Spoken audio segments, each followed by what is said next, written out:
This is a demonstration of a failure of the engine fire detection. You are in cruise with the aircraft operating normally.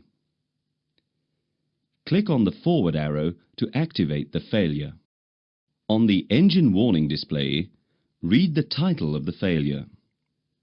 If one of the two fire detection loops of an engine fails, an ECAM message is triggered. After review and confirmation from the pilot flying, clear engine. On the status page, the failed loop appears amber in the inoperative system column. Nevertheless, the fire detection is still fully operational because of the system redundancy. After review and confirmation from the pilot flying, clear status. Let's see what happens when you lose the second loop. Click on forward arrow to activate the failure.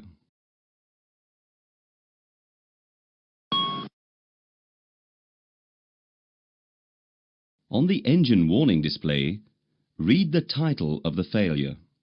If both loops or the FDU have failed, the fire detection is not available for the respective engine or the APU.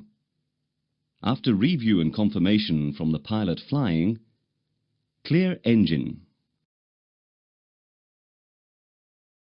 On the status page, the fire detection of the affected engine appears amber in the inoperative system column.